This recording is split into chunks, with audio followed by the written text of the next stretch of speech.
very good evening. You're watching the big Saturday debate with me, Akanksha Swaroop. Now, today's assembly bypoll results of 13 constituencies spanning across 7 states has been labelled as a notable triumph for the India Bloc. Why so? Simply because the opposition alliance has clinched 10 seats. The BJP has pulled off only 2 seats. In fact, an independent candidate has also won a seat from Bihar, placing the NDA and India behind. So here are the key takeaways of today's bypoll results. In the hill state of Himachal Pradesh, CM Sukhu has cemented his position with 2 bypoll wins. Congress is back at 40 seats in the 68-member assembly by winning all the 4 assembly seats. TMC continues its dominance in Bengal, while the BJP continues to struggle in the state. While the Congress has retained Badrinath's seat, wins for Aam Aadmi Party in Punjab.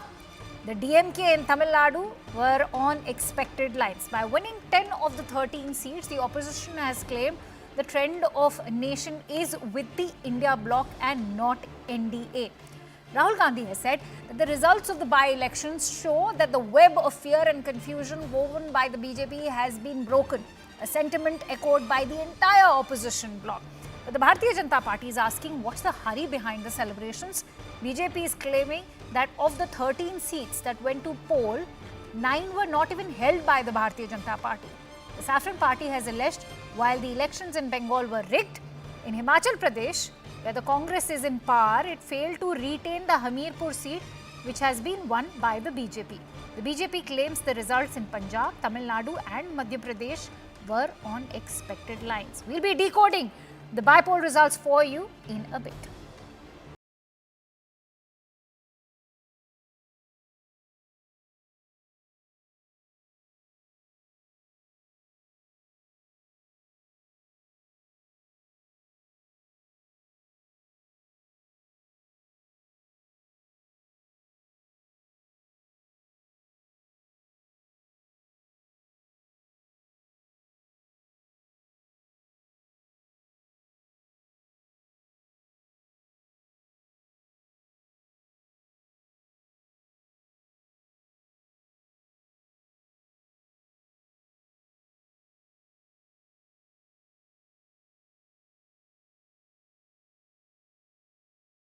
Mandate also, it is not in favor of NDA, it is favor of India.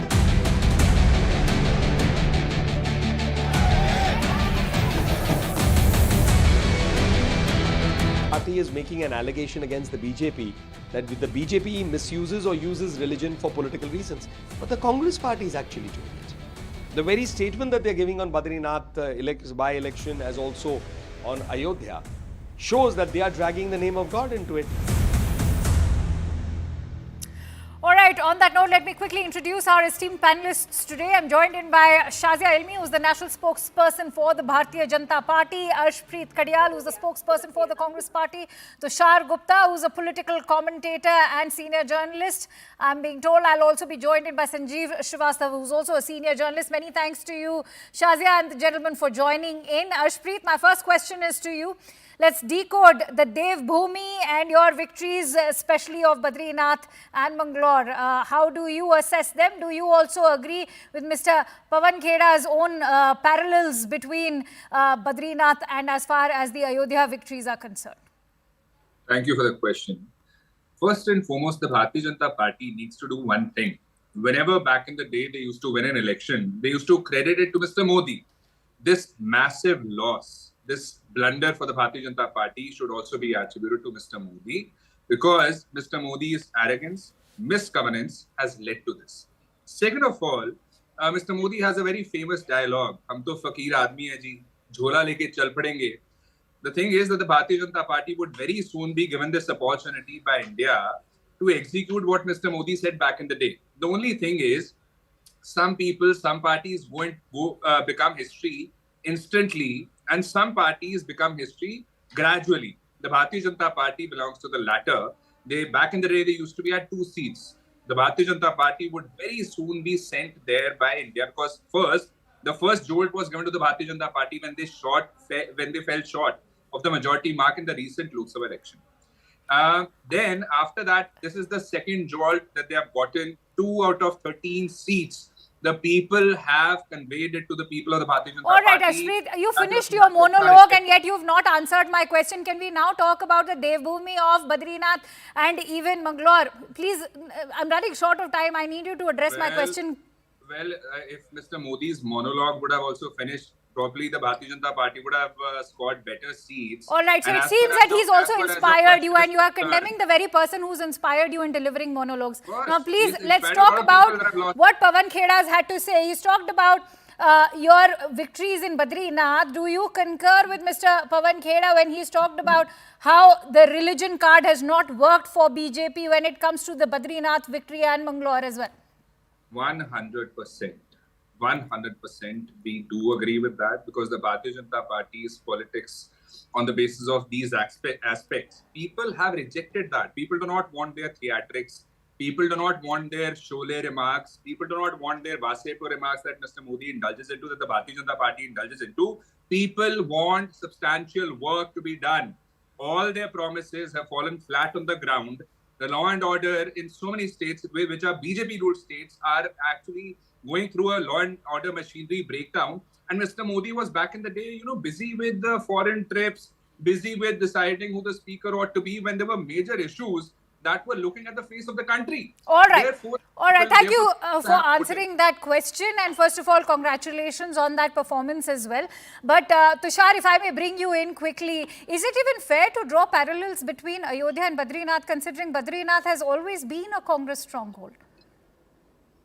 Well, such are the days for the Congress that they're celebrating victories in seats that they were actually retaining. It was not a seat that was with the BJP, it was a seat that was with the Congress since 2022. And let's look at the overall picture today. 2 seats to the BJP, 4 to the Congress, 4 to the TMC. And last I recall, Mamata Banerjee rejected the India Alliance in West Bengal, projecting her 42 candidates in the recent Lok Sabha elections. So I don't really understand what alliance they're talking about defeating India or defeating the BJP in the long run. Another point, in the last 15 months, Akanksha, the BJP has managed 10 new state governments, and while the Congress celebrates 10 assembly election wins today, no doubt, significant for them, but they need to understand that they cannot overanalyze it. Same for the BJP, they cannot underanalyze it. They have to read the undercurrent, they have to figure out what's gone wrong. Of course, the Congress will be in some sort of jubilation winning the 4 seats, even though they were expected to win those 4 seats, even though TMC was expected to win those 4 seats. But this is the classic case of reading too much into something that isn't that big. If the Congress really believes that the people are fed up with the BJP and the people want the Congress, where was this wisdom, this will a month ago? When the same people gave the BJP 240 seats, a number that the Congress has not managed in 40 years. It's that simple. Again, not to take away anything from the Congress or the TMC, but if they're going to see it as a defeat of the BJP nationally, then they really need to introspect and really come down from the high horizons. All right, Shazia, do you agree that this is celebration of a status quo rather than a victory in itself? But as you answer that, let me also tell you what Pawan Kheda has said. He's saying that this is the beginning of a downward trend for the Bharatiya Janata Party-led NDA, something we earlier witnessed in the Lok Sabha election result and is only going to continue from the bypoll here on. So first of all, I'd like to say that whatever the results are, we accept them. We will not blame anybody, not the Election Commission, not the EVMs. We take it fair and square, and it is pretty much our responsibility. So it's no point going hither and thither and blaming others for something that we are responsible for. But is that an indication that the BJP will lose the upcoming elections as well? No, nothing. No, this is it. Nothing is an indication. None of it is. Because we know what the Uttarakhand results were just a few weeks back. So it isn't. But of course, and I don't blame the Congress party for celebrating, for flexing their muscles. Something good is happening to them finally after defeat after defeat. Just like Tushar said, it's been 40 years since they got a victory like what BJP got, 3rd time around. So there is only this much of defeat that somebody can endure, right? So I give them that and I congratulate them.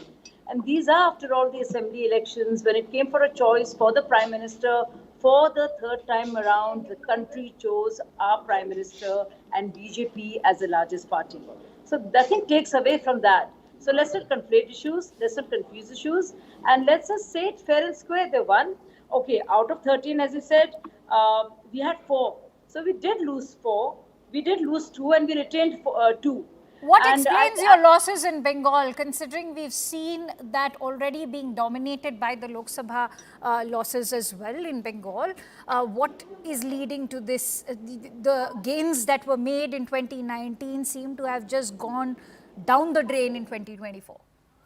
What explains our losses in West Bengal are exactly what explains the victory of TMC.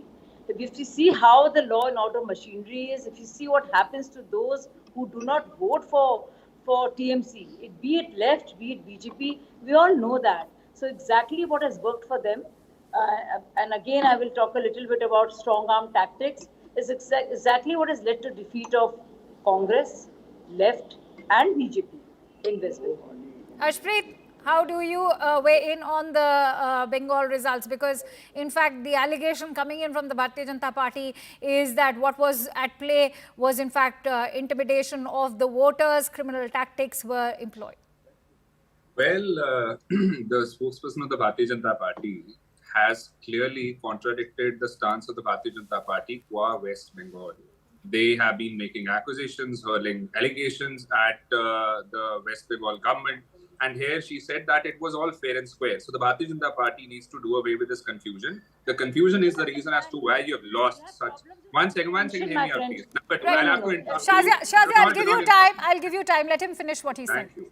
So what I'm saying is that the Bharatiya Janata Party is government saying that, we did not hold these seats that have gone to by-elections, so it's not really a loss for us. I mean, is this even a logic? Then we also could have said in this recent Lok Sabha election that we did not hold all these seats. Therefore, it's not really a loss for us. I mean, at least come up with a better logic. Third is that the credibility of Mr. Modi and Mr. Shah has been shattered. The reason is their Operation Lotuses, what they did in Goa, Maharashtra, MP, AP and whatnot, their misusage of agencies, IT, ED and CBI.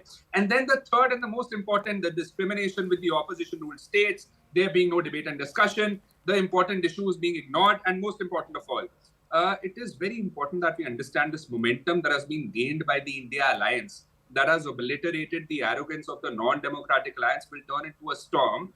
And in the upcoming elections, you will see that the Bharatiya Janata Party, Mr. Modi saying, the Jhola leke chal padenge, that will come very, very soon to be... no, but Jhola leke chal padenge is happening to Congress in Madhya Pradesh also, and Jeetu Patwari has also, in fact, tried foul. He's saying that the election was rigged. That is why we've lost. So it's not just a case of sour grapes for, say, a BJP and NDA. It's a case of sour grapes for the Congress also. Let me now bring in Shazia. All right, Shazia, please go ahead, Tushar. I'll come to you after Shazia makes her point. Shazia, let Shazia speak, please. So I'm not at all interested in locking horns with somebody who just is feeling happy and exuberant and wants to tell people that he can speak good English and wants to revel in it. I want to talk about serious stuff here. And I want to tell you right here that what I said was very different from how he understood.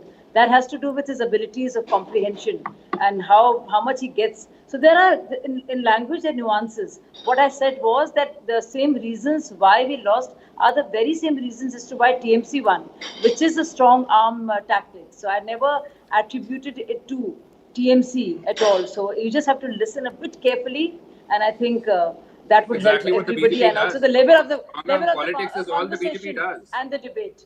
And also one swallow doesn't make a summer. We all know that. These are 13 by-election assembly seats. We've had the big election, and there's a difference between choosing of a CM, choosing of a PM. You should know the difference. This is basic stuff, my dear friend. You must know this. If you want this is called a signal. It's a signal for the Bharatiya Janata Party to realize that very soon, very soon the Bharatiya Janata Party will be brought to a grinding halt. That way, for instance, I tell you the signal. If TMC wins what does BJP, what does Congress gain out of it? You work against each other for the longest period. So I don't know. I mean, even there, you are claiming it to be your victory. But the fact was that in West Bengal, you were fighting like bitter enemies. We all know what Adhir Ranjan had to say. We all know what Mamta had to say. Mamta sir had nothing and we all know that the non-democratic alliance is only for namesake. The non-democratic alliance is only for namesake. Back in the day, when you had a proper majority, it used to be Modi government. It used to be BJP government. Now that you have to have the support of your allies, then it's become NDA government. I mean, at least have a proper stance for once. Stop changing the stance time and again, because the Bharatiya Janata Party What is stance? clearly having to What use. stance? One second. But I'll what tell is you. the stance? I'll tell you what what the is the stance stance? is. Back in the No, day, you it can't used to second be guess what I'm thinking. arbitrariness. You used to decide, and the allies had to follow it. Now the double engine train that you used to talk about, the front engine has become the allies have become the front engine. So what is the stance? Mr. I Kumar, think very Mr. confused. Kumar. No, but Mr. I don't Kumar get has this. become the front Are engine. we And also? sir, No, if I let may me bring it complete. to Shah. All right, this is not going anywhere. Arshpreet, let's talk about facts and the facts on the ground level, Tushar. As we started the debate with that discussion about putting the numbers and data into perspective. It just seems that as far as the entire India bloc is concerned, they have also retained the seats. So when you talk about victories and lessons, they are not just lessons for the NDA over here. I see lessons for the opposition as well. For say the largest state like Madhya Pradesh, where they've in fact did not manage even a single seat in the Lok Sabha election, something that's also reflected in the bypoll results today, and perhaps means that it's time for the opposition, especially the Congress party, to head back to the drawing board. Absolutely, Akanksha, you're right. But the problem is that the Congress is so busy celebrating its third worst result in the electoral history of India that they do not see any lessons for them. I'll give you a T20 cricketing analogy. Imagine a bowler being hit for 5 sixes on the trot, and then he bowls a ball which goes for a 4. It doesn't go for a 6. So the bowler is going up and saying, look, I conceded 34 runs in an over, but at least I did not go for 6 sixes. That's the condition of the Congress right now. They're saying, okay, we lost 10 state elections to the BJP in the last 15 months. We ended up delivering the third worst result for the Congress in the electoral history in 2024. We had a prime minister to whom we lost, who got the first third term after 60 years, consecutive term for a prime minister. But hey, look, we won 4 assembly seats while the BJP just won 2. That is what explains the Congress right now. And that arrogance, honestly, is not going to do them any good in the long run.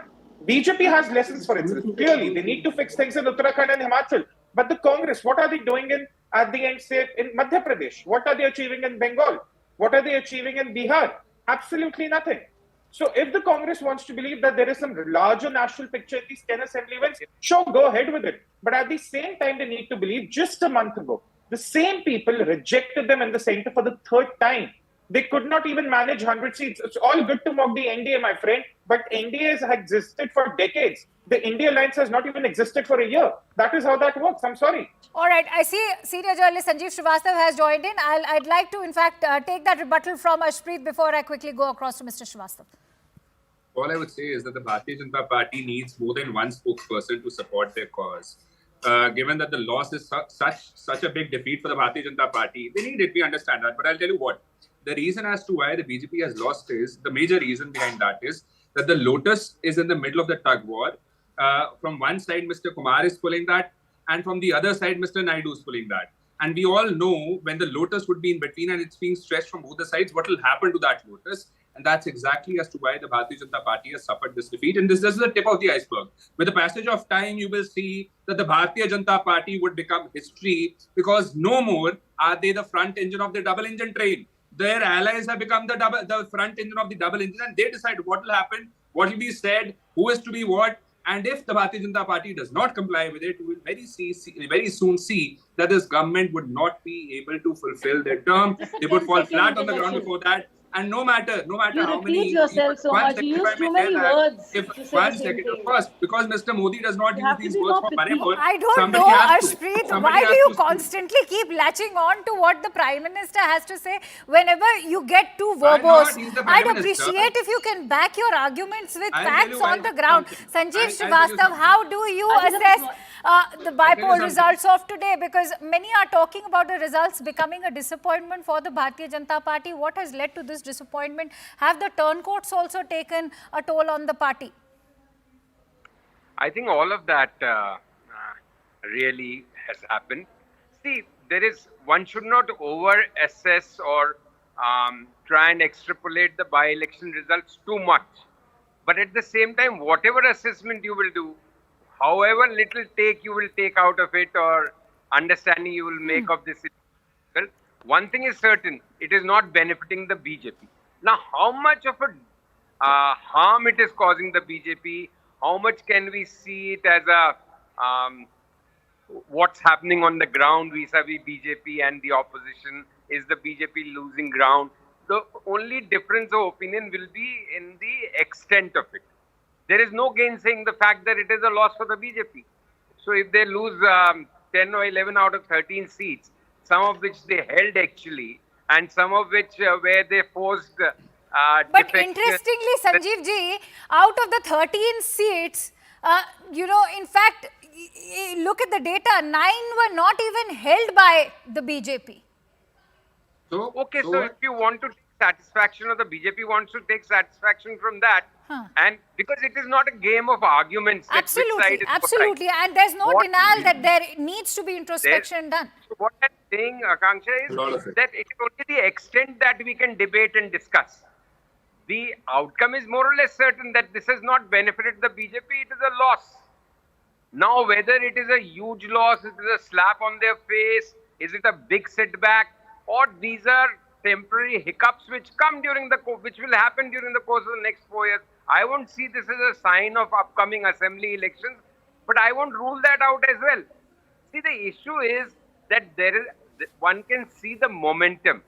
The momentum is with the non-BJP parties or the opposition. So 3 independents in Himachal resigned, 2 of them lost.